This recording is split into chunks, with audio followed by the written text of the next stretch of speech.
Hello, my name is Caroline Stokes and I'm CEO of Forward. And last month I brought lots of wonderful brains together, and I still had a wonderful opportunity to bring more people together, such as my fabulous, most exciting guest, Kirstine, Kirstine, Kirstine Stewart. I'm so Thank sorry. you. It's great. I know I'm just getting the name wrong. I do apologize. So the amazing thing about Kirsten is that she leads the future of media at the World Economic Forum.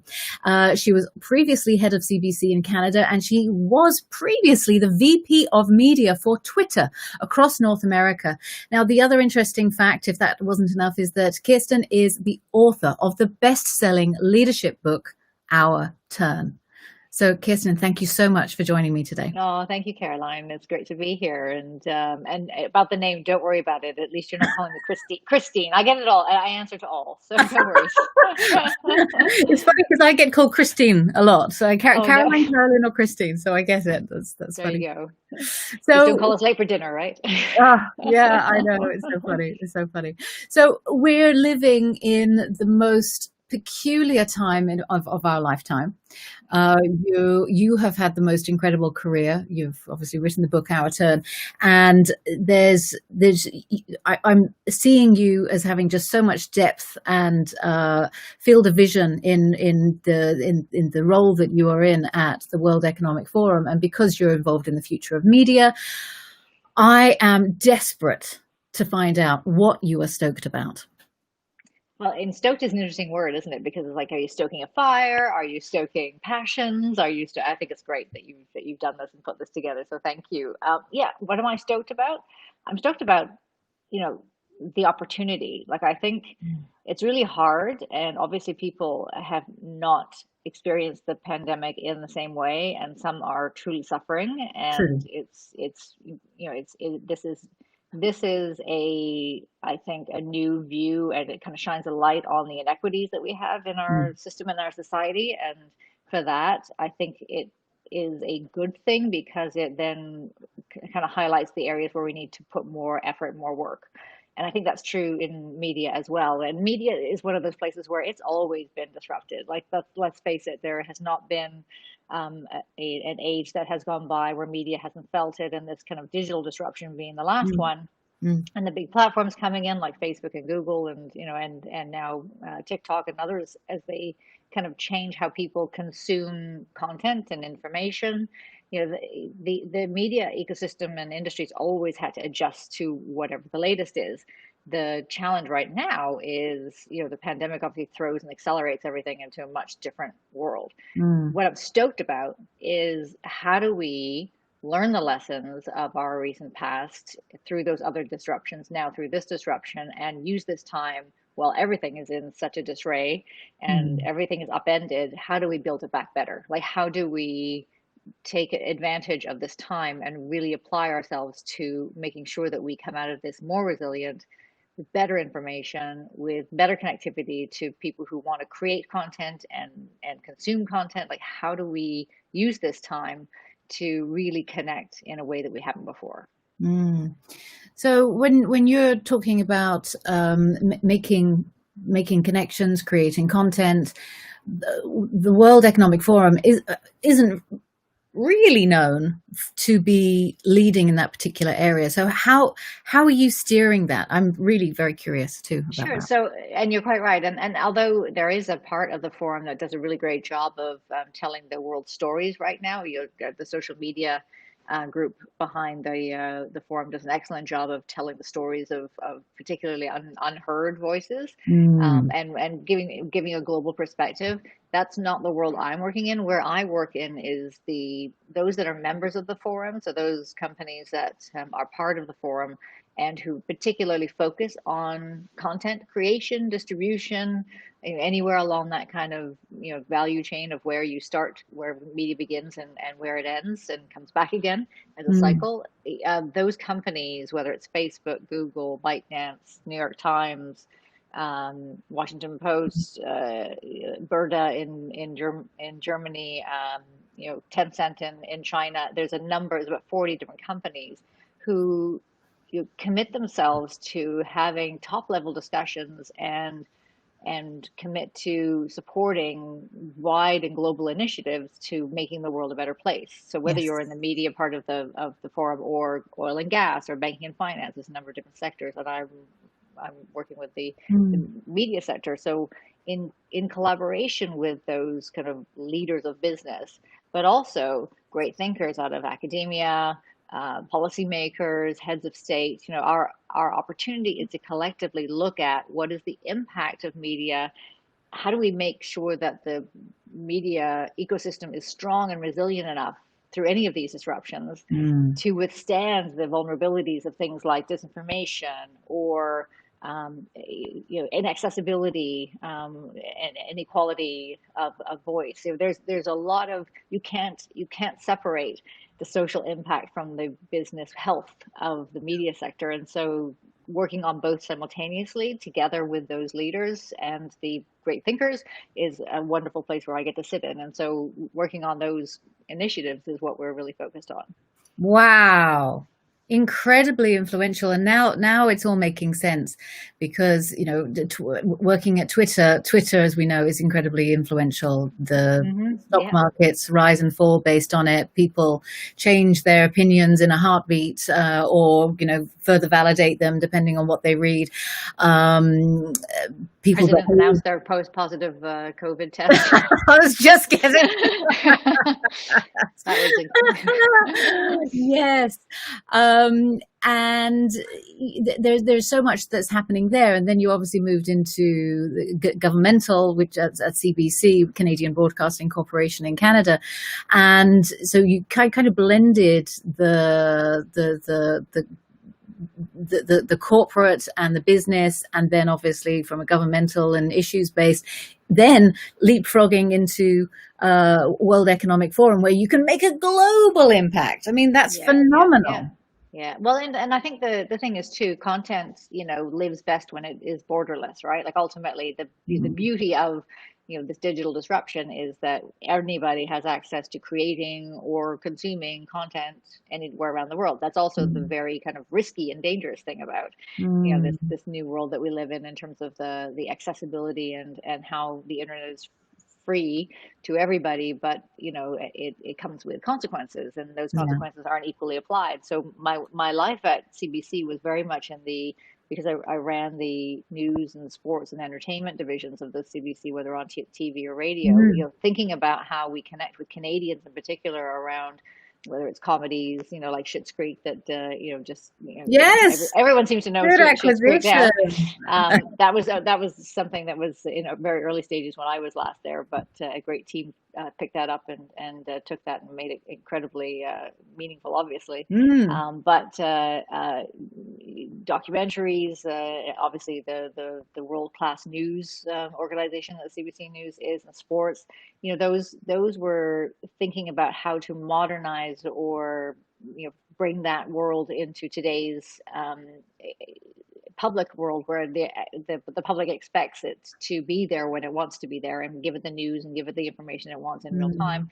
So shifting to Twitter was a great next step for me, because it really took anything that we were doing in terms of CBC Digital, and transforming that business into the next realm. And Mm. Twitter was in real time, and in a way that That's outstanding. I joined them pre-IPO, and it was in a space where it was really just learning its way. And it was very optimistic. It was very naive in some respects, because I don't think it was really contemplated how people could use the Mm. system for bad. Mhm. But I think the opportunity to have that exposure, and then now speak globally, with all of these heads of business that are very focused on their future, Mm. and concerned about the real time, but focused on their future and what the next 5 years looks like. I think that's a really interesting place to be. I think the next 5 years is exactly the right amount of time to be looking at right now, because it's going to be rocky, isn't it? Yeah. So to me, there's a lot of people, well, not to me, a lot of people are saying that there is a big reset. How do you see this being a big reset with, let's say, the partners that you have globally? What does that reset potentially look like? Because Well, we're seeing it's a good question because it's mm, like you'd think that in this kind of in this kind of disruption, no mm, one has sure footing. But yeah, maybe that is the benefit of the and the opportunity for the Great Reset, because ultimately, when you think about platforms, that work on a global scale that were once considered the disruptors, mm, like the TikToks, Facebook, and Googles, it feels like they're about to get disrupted. And whether it's mm, the social, rising mhm, of the challenges around, people are paying attention to issues like social injustice, whether it's the size of these companies and the concern around, breaking up these monopolies, as they're now calling for. mm, These conversations have been accelerated through the pandemic, and I think people are really taking a look at what their value is, mm, what media has as a value. Like at no time, in recent history, have you ever depended on good, uh, good verifiable content than in the pandemic. Like, let's face it, it's life and death, right? And mhm, so, but yet never before have you consumed as much, and yet never before have you wanted to pay so little, and have it been so resource constrained. And newsrooms had to figure out how to behave and act and do their work in this pandemic just like everybody else. So there's a huge challenge, and I think a huge opportunity to take advantage of the zeitgeist and the conversations that are happening with that new perspective, where mm, they were before considered to be political conversations or nice to have. They're on the ground, and mm, they're very much supported by the general public. And if the public at large is calling for something and looking at media in a different way, and maybe not trusting media in the same way that it did, then there's work to do. And I mm, think it's come to a head that the disruptors are about to get disrupted. mm, mm. So fascinating time, and we've got to watch this space. I think that's what I'm hearing from you. Absolutely, absolutely. Okay, that's good to know. So, how can individuals and organizations adopt or transform based on this reset? Because I think talking about a reset, it's happening whether people like it or not, as we know. Hmm. It's very hard for people to grasp because you expect to just kind of rise through this like a phoenix very, very quickly, and this is a very, very different time. So based on your experience and obviously all of the people that you have had contact with, and obviously with your influence and ability to listen at World Economic Forum, what recommendations would you provide for individuals and organizations that need to make this transition? Well, I think it's obviously multi-layered, and I Mm, think you're quite right around this is a challenge unlike any other, because we also don't mm, know when and if it's going to, well, it will end, in terms of when it's over. But what do we look like after it's over, and when does that start to happen? mm, With so many countries now going back into this feeling of a second wave, mm, and there's an increased concern around, what do we look like, how do we survive our current state. mm, I think what holds true for most is really focusing on your values. Like, what is the purpose of your role, what is the purpose of your mission, what is the purpose of your organization. mm, And I think that needs to remain true no matter what disruption comes along. And that's what makes you resilient, because if your purpose and meaning is strong, it takes a lot to disrupt that. You mm, might be disrupted in the way you work, you might be disrupted in how you pay for things, you might be disrupted in how you reach people, particularly mm, now. mm, But in the media space, what you stand for and what your values are, and I don't just mean social values, but what your intrinsic business value and purpose is. If it's strong and you're mm, focused on your audience, then that is what's going to make you more resilient through this and help mm, you build back. You need a cornerstone to build yourself back up again around. mm, mhm. Have you found, this is a curveball question, and I'd love your opinion on it, which is, how do you think, because consumers, readers, general people like me are looking into the meaning of articles, or looking into the meaning of how a company presents itself, and Mm-hmm. there's a lot of cynicism now. How do you think all get over that? There's a huge amount of mistrust right now. We actually just had a Mm. conversation with this right after UNGA. We had a sustainability conference, which we did virtually, as everybody does now. Yeah. And we had we had representation from a number of our partners, including Thomson Reuters, who are in the business in the B2B business of actually sharing information and data so that businesses can help make the right decisions moving forward. There's also that sense of public trust. Edelman is renowned for its trust barometer, but in this particular time, has media never scored as low as it does right now in terms of trust, and in fact is the lowest industry in terms of trust, and it's performing lower than government. People trust government more than they trust media, so that is a huge problem. It's not And just a is this challenge; it's a global? problem. Is this global It's or is this global. It is okay? global, and it's global. And the countries, if I'm remembering the report correctly, the countries in which the government and media are closer together, there's actually more trust in media, which is kind of counterintuitive to how we think in Western worlds. But Mm, there's more trust in media in fascinating. countries where there's a higher trust in government. So, Mm, so to build that back, we talk a lot about, those of us who have been in newsrooms or understand the process of how a piece gets published. We're not very clear on what it takes for something to get to air, to get to print. The journalistic standards and practices, as we call them, are really intensely developed and honed and debated and really held up as a high standard. And mm. yet, I don't think the general public knows much about them at all. And when Well, it's they don't. interesting because they play on that, right? Like I think Mhm. the recent when the tax story came out with the New York Times, and Mm. the initial reaction of Trump the tax. administration, yes, Yeah. and Okay. the administration came out with, or he came out particularly with this is fake news, and I think it was Melania's account that tweeted out anonymous sources. How can you trust an anonymous source?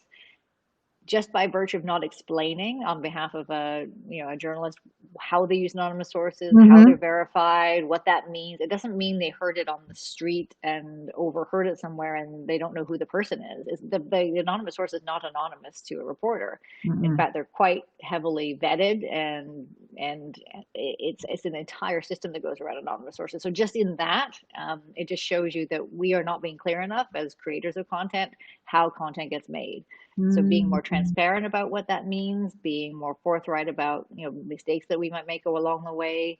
I think that transparency is going to be required to build back the trust between media and the Mm. public, and media and business. Business is also in this trust barometer showing an increase in mistrust of information and data that comes out of media sources. So it's a lot of work to do, but never more important a time for us to have a trust in media than when you're going through a crisis. Mm. So a real urgent issue. Phenomenal. Yes. Thank you for stating that it is an urgent issue. It's not just the media and I mean, this is the area that you specialize in, but if businesses as well are there is mistrust around businesses and how they communicate because their values are just disconnected with actually how they treat their employees. Look at the Ellen DeGeneres situation, for example. Hmm. Hmm. That there's so much work globally across all industries, across all platforms. From a communication perspective, we look at communication as the most pinnacle point Hmm. that needs to be evaluated and improved upon. So Hmm. another curveball question for you. What is the single this is a real hard one for you. I'm so sorry. What is the single one thing that people and organizations need to do, organizations, media, government, etc., to make this disruption? What theme would you give it? In terms of to get past the current disruption, you mean, Mm. Or uh, to make it work, to make or to everything make it work. work? To make everything work, it is transparency. It goes back to that sense of if you start with that cornerstone of what your true value and purpose Mm. is, and then you communicate in a transparent manner, what Mhm. you plan to do about it, and how you plan to grow it, and how you plan to include anybody who is affected by the movement that you're making, whether it's your Mm. staff, whether it's your public, your client, that never more has clear communication been important. And we see that in the kind of guidelines that governments are giving out right now around COVID planning, and how, how you can act in your school, how you can act in restaurants and business. Like there have been huge issues with lack of good communication around what the rules are in Mm. terms of COVID restrictions, that, clear communication could have solved so much. So, Mm. it always, whether you're in business or in government, that need to be able to understand clearly and communicate clearly what your purpose is, and anything that you happen to do around it, and how it will affect anybody listening, is incredibly important. So that skill will help build trust.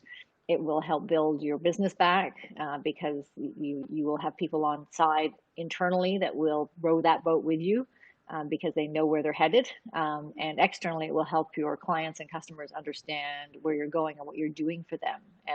And they will feel trust in you as well, and give you that feedback. So. Excellent. So well said. Thank you very much. So when John Lewis died, and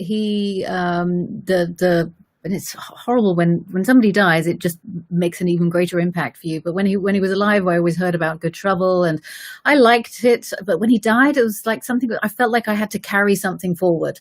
So I started this podcast series. And so I'm really, really curious, what good trouble are you creating? That's a good question. A good friend of mine actually was one of the producers of the Good Trouble documentary. Canadian, by the way. Laura Michael Titian is one of the producers, and she's an Oh, amazing person. Moved down to the States. We miss her in Canada, obviously, but she was really instrumental in pulling that together. Together with Don Porter, her production partner. But yeah, Good Trouble. How do I make good trouble? mm, I make good trouble by telling the truth.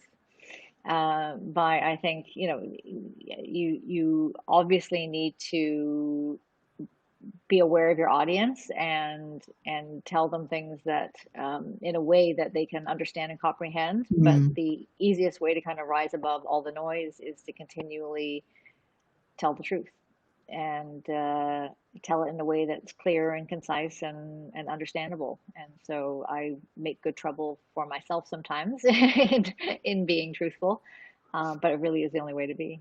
Mm. If you were to coach somebody who has no idea about how to do that effectively, what advice would you give them? Imagine you're I think talking to a 9-year-old.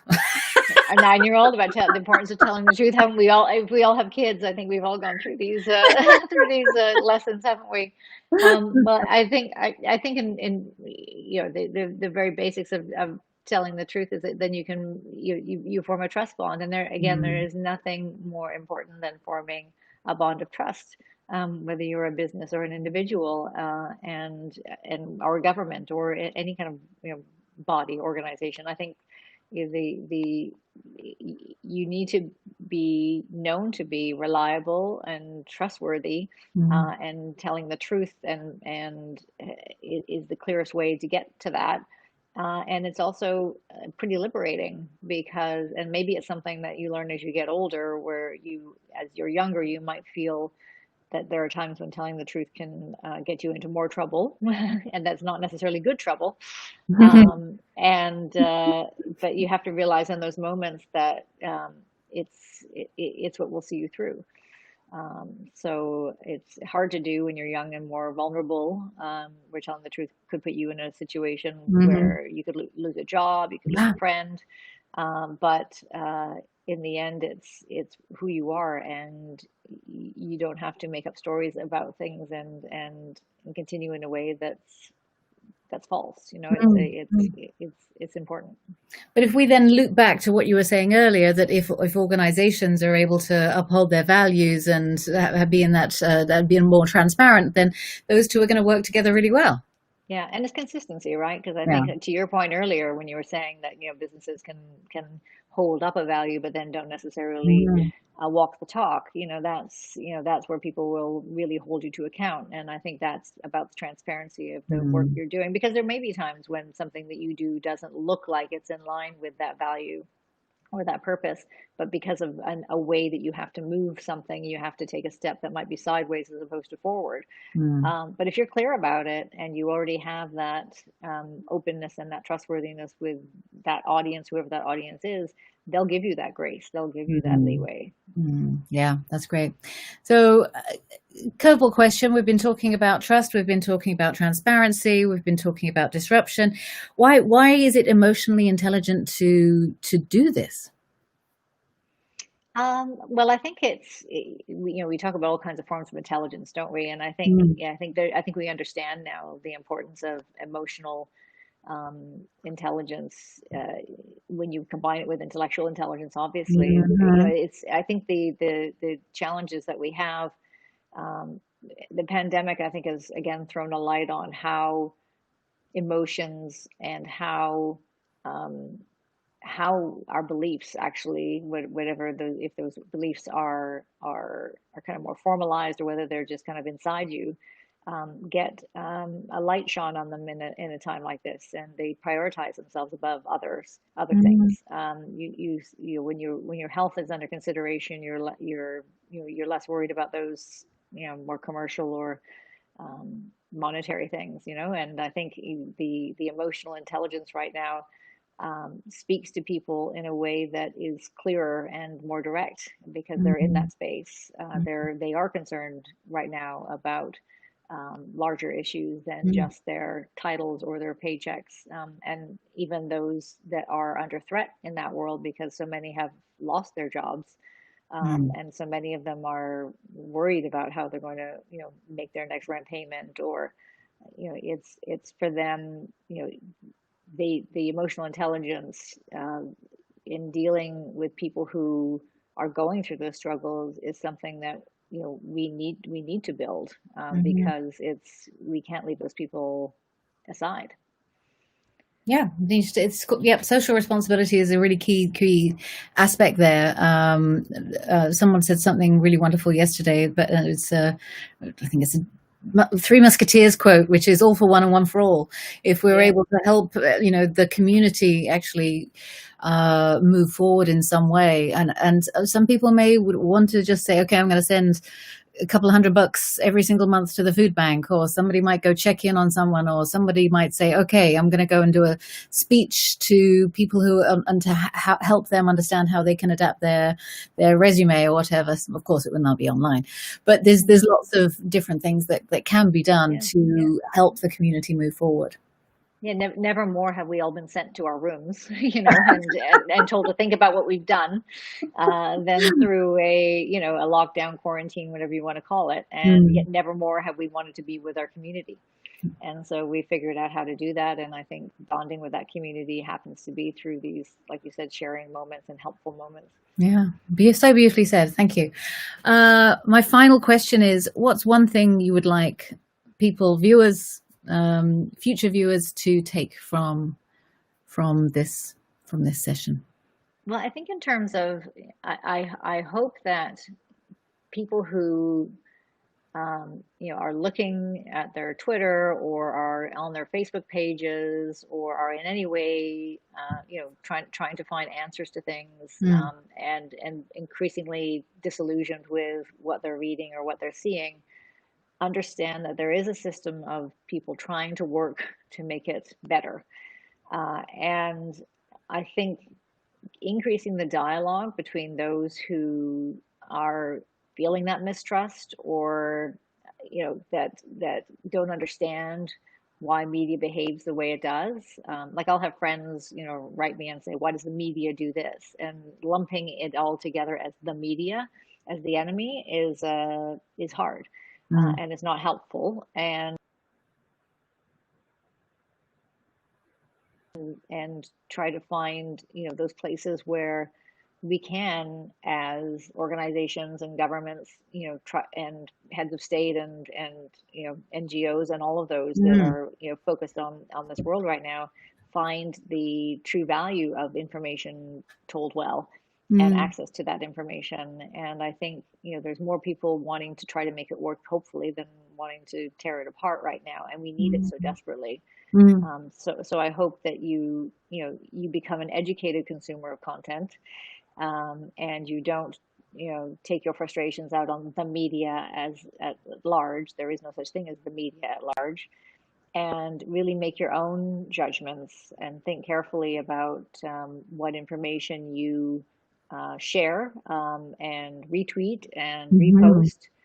Check your sources, and try not to add to the noise of the challenges right now of disinformation and misinformation. And I think the more we keep that dialogue between the kind of consumers of content and the creators of content clearer, then we'll be able to kind of get through this mess a little better. So.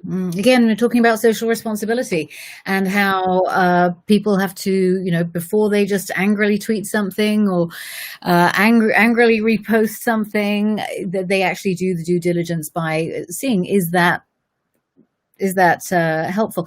Can you remind me, because it's on the tip of my tongue, where are the sources that do the fact checking? So it depends on what your outlet is, but there's obviously fact checking within certain media outlets. They'll have huge, like when you have a journalistic standards and practices, it's like a Bible, and there are you have to the editors, the people who are behind the scenes, make sure that that process is adhered to before a piece of news is released. There's fact checkers, very famous ones, like who are kind of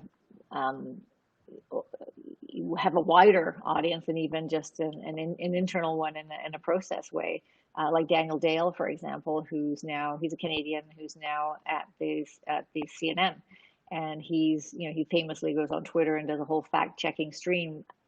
For example, during the debate, and he was not just fact checking one candidate; he was fact checking both candidates based on what they were saying. To be held accountable. So you do have a lot of truth seekers out there who are kind of freelancing it or doing it on behalf of an organization, but at large as well. And I think fact checking is an obviously important element. But that's almost too late because the words are already out there.